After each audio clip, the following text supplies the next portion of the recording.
ஆண்டவரும் உலக இரட்சகருமாகிய இயேசு கிறிஸ்துவின் ஈடு இணையில்லாத நாமத்தினாலே உங்கள் அனைவருக்கும் நல்வாழ்த்துக்களை தெரிவித்துக் கொள்கிறோம். தொடர்ந்து உங்கள் ஜெப குறிப்புகளுக்காக, விண்ணப்பங்களுக்காக, தேவைகளுக்காக நாங்கள் தொடர்ந்து செபித்து கொண்டிருக்கிறோம். கர்த்தர் உங்களுக்கு நன்மைகளை, ஆசீர்வாதங்களை தொடர்ந்து கட்டளையிடுவாராக. இந்த நிகழ்ச்சியை பார்த்து நீங்கள் காட்டுகிற எல்லா ஆதரவுக்கும் நாங்கள் நன்றி செலுத்துகிறோம். தொடர்ந்து தேவனாகிய கர்த்தர் 5 மாதங்களை கண்ணை இமை காக்கிறது போல காத்த தேவன் இந்த 6வது மாதத்தின் முதல் நாளிலே வந்து கர்த்தருடைய வார்த்தையை கேட்கும்படி, வாக்குத்தத்தத்தை கேட்கும்படி வந்திருக்கிற உங்களை எல்லாரையும் கர்த்தர் ஆசீர்வதிப்பாராக. கர்த்தர் நல்லவர்.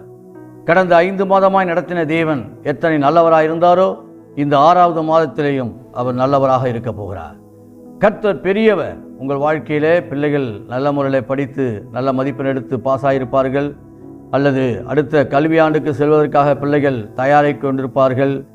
நீட் தேர்வு எழுதி டாக்டர் சீட்டு கிடைக்க வேண்டும் என்று சொல்லி அநேகர் இடத்துல ஃபோன் பண்ணி சொல்லியிருக்கிறீர்கள். அதை எல்லாவற்றையும் கர்த்தர் கேட்டு பிள்ளைகளுக்கான நல்ல நீட் தேர்வில் நல்ல மதிப்பெண்ணை கொடுத்து கர்த்தர் ஆசீர்வதிப்பார். உங்கள் பிள்ளைகள், உங்கள் வருங்காலங்கள், உங்கள் தொழில், உங்களுடைய வியாபாரங்கள், கோர்ட் கேஸ், வீடு காரியங்கள் எல்லாவற்றிலையும் கர்த்தருடைய கரம் கூட இருந்து வழி நடத்தப் போகிறது. இந்த மாதத்திலையும் கர்த்தர் கொடுக்கிற வாக்குத்தத்தம் என்று சொல்ல முடியாது, அது ஒரு விசுவாச வார்த்தை. தாவீது சொல்லுகிற ஒரு விசுவாச அறிக்கை. அதையே நாம் வாக்குத்தத்தமாக எடுத்துக்கொள்ளலாம், விசுவாச அறிக்கையாக எடுத்துக்கொள்ளலாம். இந்த மாதத்துக்கான தேவன் வாழ்வளிக்கிற வாழ்வாக, வார்த்தையாக நீங்கள் எடுத்துக்கொள்ளலாம். சங்கீதம் 138:8 வசனம், கர்த்தர் எனக்காக யாவையும் செய்து முடிப்பார். கர்த்தர் எனக்காக யாவையும் செய்து முடிப்பார். சங்கீதக்காரன் இங்கே சொல்லுகிறார், ஒரு விசுவாச வார்த்தையாக, விசுவாச அறிக்கையாக, கர்த்தர் எனக்காக யாவையும் செய்து முடிப்பார். ஹல்லேலூயா. தேவன்தான் நம்முடைய காரியங்களை, நம்முடைய திட்டங்களை, நம்முடைய வருங்காலங்களை, நம்முடைய பிள்ளைகளுடைய காரியங்களை, நமக்கு நாம் எதிர்பார்த்திருக்கிற காரியங்களை அவர் செய்து முடிக்கிறவராக இருக்கிறார். நம்முடைய வாஞ்சை விருப்பங்களை எல்லாம் அவர் நிறைவேற்றுகிறவராக இருக்கிறார். வேதத்தில் வாசிக்கிறோம், the Lord will work out his plans for my life. பாருங்கள், நம்முடைய வாழ்க்கையிலே தேவன் வைத்திருக்கிற அந்த திட்டங்களை நிறைவேற்றுவதற்கு தேவன் செயல்பட்டு கொண்டிருக்கிறார், அவர் வேலை செய்து கொண்டிருக்கிறார். ஆகவே the Lord will work out, அவர் நமக்காக என்ன செய்து கொண்டிருக்கிறார்? நம் வாழ்க்கை மேன்மை அடைவதற்கு, நாம் வாழ்க்கை உயர்வடைவதற்கு, நம்மை மேன்மைப்படுத்துவதற்கு அவர் கிரியை செய்து கொண்டிருக்கிறார். ஆகவே எனக்கு அன்பான தேவனுடைய பிள்ளைகளே, இந்த மாதம் முழுவதும் உங்களுக்கு தேவன் என்ன செய்ய போகிறார்? யாவையும் செய்து முடிக்க போகிறார். ஹல்லேலூயா. உங்கள் பிள்ளைகளுடைய படிப்பு காரியத்தில் ஒரு நல்ல சீட்டை உங்களுக்கு கொடுப்பார், நல்ல வேலையை கொடுப்பார். பிள்ளைகள் எடுத்திருக்கிறதான நல்ல மதிப்பெண்ணை கொடுத்த தேவன் நல்ல பிளேஸ்மெண்ட்டை கொடுத்து நல்ல காலேஜில், நல்ல ஸ்கூல்களிலே சேர்வதற்கு எல்லா வழிவாசல்களையும் அவர் செய்வார். அவரே இந்த காரியங்களை செய்து, கர்த்தர் எனக்காக யாவையும் செய்து முடிப்பார். உங்களுக்காக, உங்கள் பிள்ளைகளுக்காக, உங்கள் குடும்பத்திற்காக, எல்லாவற்றிற்குமாக அவர் செய்து கொண்டிருக்கிறார், செயல்பட்டு கொண்டிருக்கிறார். அதை இந்த மாதத்திலே கர்த்தர் செய்து முடிப்பார். கர்த்தர் எனக்காக யாவையும், அல்லது எல்லா காரியங்கள், யாவையும் சொல்லும் பொழுது உங்களுக்கு என எல்லா காரியங்களையும் அவர் செய்வதற்கு அவர் ஆயத்தமுள்ளவராக இருக்கிறார். ஹல்லேலூயா. எனக்கு அன்பான தேவனுடைய பிள்ளைகளே, அவர் செய்யக்கூடிய காரியங்கள்லாம் சாதாரணமான காரியங்கள் நினைச்சுக்க முடியாது. அவர் செய்யக்கூடிய காரியங்களை சின்ன காரியங்களாக நாம் எடுத்துக்கொள்ள முடியாது. தேவன் நமக்கெல்லாம் செய்யக்கூடிய காரியங்கள், பெரிய காரியங்களை அவர் செய்கிறவராக இருக்கிறார், பெரிய காரியங்களை. ஆகவே வேதத்தில் நாம் வாசிக்கிறோம், யோபு 5:9, ஆராய்ந்து முடியாத பெரிய காரியங்களையும் எண்ணி முடியாத அதிசயங்களையும் அவர் செய்கிறார். அவர் என்ன செய்கிறார் நமக்காக? சின்ன சின்ன காரியங்கள், பெரிய பெரிய காரியங்கள், எந்த காரியமாக இருந்தாலும் அவரால் செய்ய முடியும். அவர் என்ன செய்கிறாரா? ஆராய்ந்து முடியாத, இந்த காரியம் எப்படி என் வாழ்க்கையிலே நடந்தது, இந்த காரியம் என் பிள்ளைகளுடைய வாழ்க்கையிலே எப்படி நடந்தது, இந்த காரியனுடைய சபை காரியங்களிலே எப்படி நடந்தது, நான் இதுக்கு அப்புறம் ஒரு அடி கூட எடுத்து வைக்க முடியாத அளவுக்கு நான் திகைத்து போய் ஒரு வாழ்க்கையிலே, என் வாழ்க்கையிலே எவ்வளவு தடுமாற்றத்தோடும் பலவிதமான போராட்டத்தோடு வாழ்கிறேனே, எனக்கு என்ன ஒரு அற்புதம் நடக்கும் என்று சொல்லி நீங்கள் காத்திருந்த வேளையிலே அவர் என்ன செய்ய போகிறார் என்றால், ஆராய்ந்து பார்க்க முடியாத, நீங்கள் இதுவரை நினைத்து பார்க்க முடியாத அளவுக்கு கர்த்தர்களுக்கு அற்புதங்களை அவர் செய்ய போகிறார். அதான் யோபு சொல்கிறார். யோபு பக்தன் சொல்றாரு பாருங்க, ஆராய்ந்து முடியாத பெரிய காரியங்களையும் எண்ணி முடியாத அதிசயங்களையும் நம்முடைய வாழ்க்கையில எத்தனை நன்மைகளை செய்திருக்கிறார், எத்தனை அதிசயங்களை செய்திருக்கிறார். எத்தனை அற்புதமான காரியங்களை செய்திருக்கிறார். அப்படிப்பட்ட காரியங்களை இந்த மாதத்திலே தேவன் உங்களுக்கு செய்ய போகிறார். நீங்கள் எடுக்கிற எல்லா காரியங்களையும் முயற்சிகள், நீங்கள் செய்யக்கூடிய எல்லா காரியங்களையும் ஆண்டவருடைய கரம் உங்களை என்ன செய்ய போகுது, நான் தாங்க போகுது. உங்களுக்காக அவர் செயல்பட்டு கொண்டிருக்கிறார்.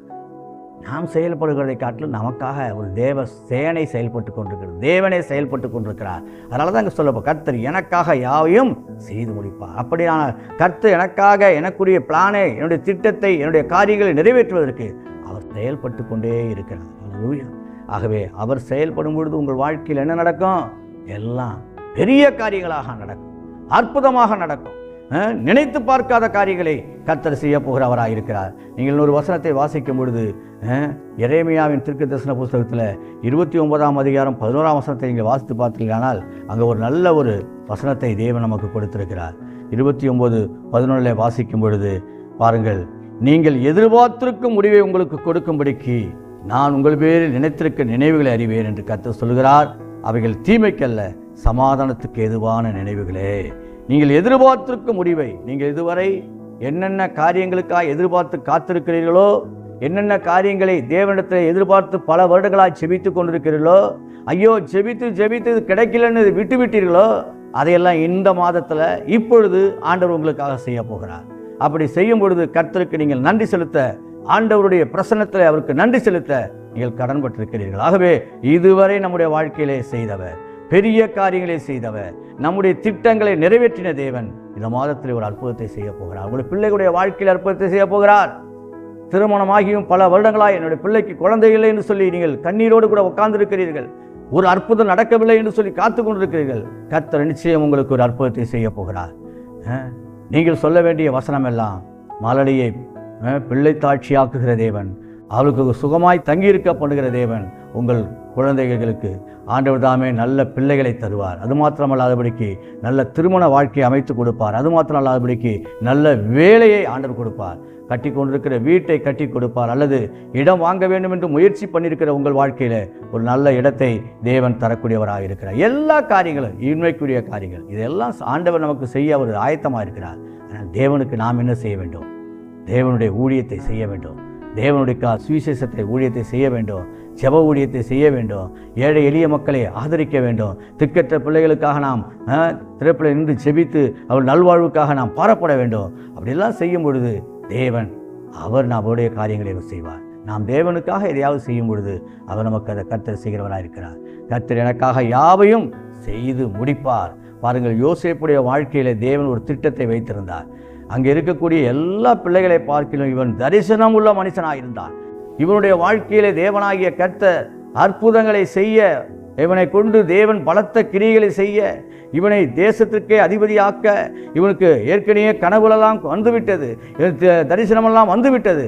ஆனால் அந்த தரிசனங்களெல்லாம் நிறைவேறுவதற்கு பல வருடங்கள் அவன் பாடுபட வேண்டியிருந்தது.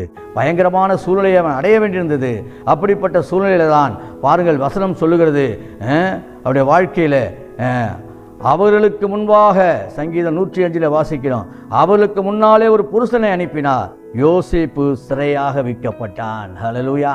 நாம் அநேகருக்கு ஆசீர்வாதமாய் இருக்க வேண்டும் என்று சொன்னால், ஒருவேளை அநேகரை நாம் ரட்சிக்கப்பட வேண்டும் என்று சொன்னால், அநேகருக்கு நம் மூலமாய் நன்மைகள் நடக்க வேண்டும் என்று சொன்னால், நாம் சில நேரங்களிலே சிறையிருப்புக்கு நேராக கடந்து போக வேண்டியிருக்கிறது. கடந்து போன நாட்களிலே பல்வேறுபட்ட சிறையிருப்புகளிலே நீங்கள் கடந்து போயிருக்கலாம். யோசேப்பை போல பலவிதமான சிறையிருப்புகளை கடந்து போயிருக்கலாம். உங்கள் கால்களை விலங்கு போட்டு ஒடுக்கியிருக்கலாம். உங்கள் பிராணனை இரும்பில் அடைத்திருக்கலாம். அது மாத்திரமல்ல, எவ்வளவோ பாடுகள், உபத்திரவங்கள், சகோதரர்களால் பயங்கரமாய் தாக்கப்பட்டு குழியிலே போடப்படலாம்.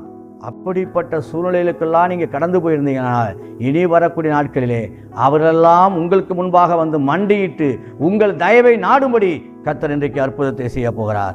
பாருங்கள், வசனம் சொல்லுகிறது, கர்த்தர் சொன்ன வார்த்தை நிறைவேறும் அளவும் அவருடைய வசனம் அவனை புடமிட்டது. அல்லது கர்த்தர் நமக்காக யாவற்றையும் செய்து முடிப்பார், ரைட்டு தான். ஆனால் அதுக்கு முன்னாடி தேவ மனிதனே, உங்களுடைய வாழ்க்கையில், தேவ பிள்ளையே, உங்களுடைய வாழ்க்கையில் இப்படிப்பட்டதான கர்த்தர் சொன்ன வார்த்தை நிறைவேறும் அளவும் அவருடைய வசனம் அவனை வசனம் புடமிடப்படுகிறது, புடமிடுகிறது. உங்கள் வாழ்க்கையில் தேவன் சொன்ன வார்த்தை புடமிட்டு அழிந்து போகிற பொன் அக்கினினாலே சோதிக்கப்படுகிறது போல உங்கள் விலையேறப்பட்ட விசுவாசம் சோதிக்கப்படுகிறது என்று பைபிள் சொல்லுகிறது. ஆகவே எனக்கு அன்பான தேவனுடைய பிள்ளைகளே, யோசேப்பை போல நீங்கள் பலவிதமான பாடுகளை அடைந்திருக்கலாம். ஆனால் அவர் சொல்றார், எல்லாருக்கும் நான் ஜீவரட்சணியம் உண்டு. நீங்களோ எனக்கு தீமைகளை செய்தீர்கள், நானும் உங்கள் எல்லாரையும் வெகு ஜனங்களை காக்கவும் என்னை தேவன் இந்த பாதையின் வழியாய் நடத்தினார் என்று சொல்கிறார். ஆகவே எனக்கு அன்பான தேவனுடைய பிள்ளைகளே, இதுவரை நீங்கள் கடந்து போன பாதைகள் கடமுடானதாக இருக்கலாம். இதுவரை நீங்கள் கடந்து போன பாதைகள் மிகவும் சொல்லக்கூட முடியாத அளவுக்கு நீங்கள் அவ்வளோ கஷ்டங்களை அனுபவித்திருக்கலாம். ஆண்டவர் சொல்கிறார், அந்த வேளையிலே உங்களுக்கான திட்டத்தை நிறைவேற்ற, உங்களுக்கான நன்மையை செய்ய ஆண்டவர் அவர் செயல்பட்டு கொண்டிருக்கிறார். கர்த்தர் எனக்காக யாவையும் செய்து முடிப்பார். இந்த மாதத்தில் உங்கள் பிள்ளைகளுடைய காரியங்களை அவர் செஞ்சு முடிப்பார். உங்களுடைய குடும்ப காரியங்களை செஞ்சு முடிப்பார். உங்களுடைய வேலை ஸ்தலத்தில் காணப்படுகிறதான எல்லா போராட்டமான சூழ்நிலையை சீக்கிரம் மாற்றி கொடுப்பார். ஒவ்வொரு நாளும் நீங்கள் கண்ணீர் விட்டு கதறி கொண்டு இருக்கிறீர்களே, அந்த காரியத்தில் ஒரு அற்புதம் நடக்க போகுது. கோர்ட்டு கேஸு எனக்கு எப்படி சாதகமான தீர்ப்பு வருமானு சொல்லி நீங்கள் கலங்கியிருக்கலாம். அதில் ஒரு அற்புதத்தை தேவன் செய்ய போகிறார். பல வருடங்களாக இந்த வேலை ஸ்தலத்தில் நான் வேலை செய்கிறேன், எனக்கு வருகிற வேண்டியதான எல்லா உயர்வையும் எல்லா ப்ரமோஷனையும் பல பேர் தடுத்து கொண்டிருக்காங்கன்னு சொல்லலாம். அதை என் தேவனாகிய கர்த்தர் இந்த மாசத்துல உயர்வை என் தேவன் தரப்போகிறார். தேவன் நினைத்த காரியங்களை நிச்சயமாக உங்களுக்கு செய்ய போகிறார். கர்த்தர் உங்களை ஆசீர்வதிப்பார். தொடர்ந்து ஜெபிக்கிறேன். அன்பின் பரலோக பிதாவே, பரலோகத்தின் தேவனே, இந்த வேலைக்காக நன்றி செலுத்துகிறோம். இந்த மே மாதம் முழுவதும் எங்களை பாதுகாத்து 5 மாதங்களாக கண்ணை இமை காக்கிறது போல காத்து எங்கள் தேவைகளெல்லாம் சந்தித்து போக்குவரத்துலெல்லாம் கூட இருந்து ஆண்டவரே, எங்கள் ஊழியங்களிலே அப்பா, தனிப்பட்ட வாழ்க்கையிலே ஆண்டவரே, ஜப காரியங்களில் அப்பா, எல்லா காரியங்களையும் தேவன் எங்களுக்கு நீ பாராட்டின எல்லா கிருபைகளுக்காக நன்றி ஆண்டவரே. சமுதாயத்தில் எங்களுக்கு கொடுத்த நல்ல அந்தஸ்துக்காக நன்றி செலுத்துகிறோம் அப்பா. தொடர்ந்து இந்த மாதம் முழுவதும் இருக்கக்கூடிய எல்லா சூழ்நிலையும் கர்த்தர் ஆசீர்வதிங்க. பிள்ளைகள் அநேகரை அடுத்த கல்வியாண்டுக்கு காலேஜுகளுக்கு சேரும் பொழுதும் ஆண்டவரே, வேறு வேறு கோர்ஸுக்காக காத்திருக்கிறதான வேலையிலும் நல்ல ஒரு கோர்ஸில் சேர பிள்ளைகளுக்கு உதவி செய்ய முடியாது நாங்கள் ஜெபிக்கிறோம். நல்ல காலேஜில் நல்ல இடம் கிடைக்கும்படி கர்த்தர் உதவி செய்யுங்க ஆண்டவரே. அது மாத்திரமல்லாதபடிக்கு ஆண்டவரே ஸ்தோத்திரம், படித்து கொண்டிருக்கிறவர்களுக்கு நல்ல ஞானத்தை என் தேவன் தருவீராக. படித்து முடித்தவர்களுக்கு நல்ல வேலை வாய்ப்பை தேவன் தருவீராக. அப்பா, வீடு கட்டி கொண்டிருக்க நல்ல வீடுகளை கட்டி நேர்த்தியாய் கூட சுகமாய் குடியிருக்க கர்த்தர் உதவி செய்யுங்க ஆண்டவரே. போக்குவரத்துலாம் பாதுகாத்துக் கொள்ளுங்க. நல்ல வாகன வசதிகள் எல்லாம் ஏற்படுத்தி கொடுங்க ஆண்டவரே. அப்பா, மிகுதியும் பெருகும்படியாக எல்லா நன்மைகளும் உண்டாகும்படியாக சகல விதமான ஆசீர்வாதங்களும் உண்டாகும்படியாக நாங்கள் ஆசீர்வதிக்கிறோம். அதுக்கு மேலாக ஆண்டவரே, பிரியமானவனே, உன் ஆத்துமா வாழ்கிறது போல எல்லாவற்றிலும் வாழ்ந்து என்று சொல்வது போல ஆத்துமா வாழ்வதற்கு வேதத்தை வாசிக்க, தியானிக்க, ஊழியம் செய்ய, கர்த்தருடைய வருகைக்கு ஆயத்தமாக இருக்க, பரிசுத்த சிந்தையோடு வாழ ஒருவருக்கு கிருபை தர முடியாது நாங்கள் ஜெபிக்கிறோம். தொடர்ந்து பிள்ளைகளுக்காக மாண்டாடுகிற ஜெபத்தை எல்லாம் கேட்டு அற்புதங்களை செய்யுங்கப்பா. ஆசீர்வதியும் இயேசுவின் நாமத்தில் ஜெபிக்கிறோம் நல்ல பிதாவே. ஆமென், ஆமென், ஆமென். God bless you. கர்த்தர் உங்களை எல்லாரையும் ஆசீர்வதிக்கும்.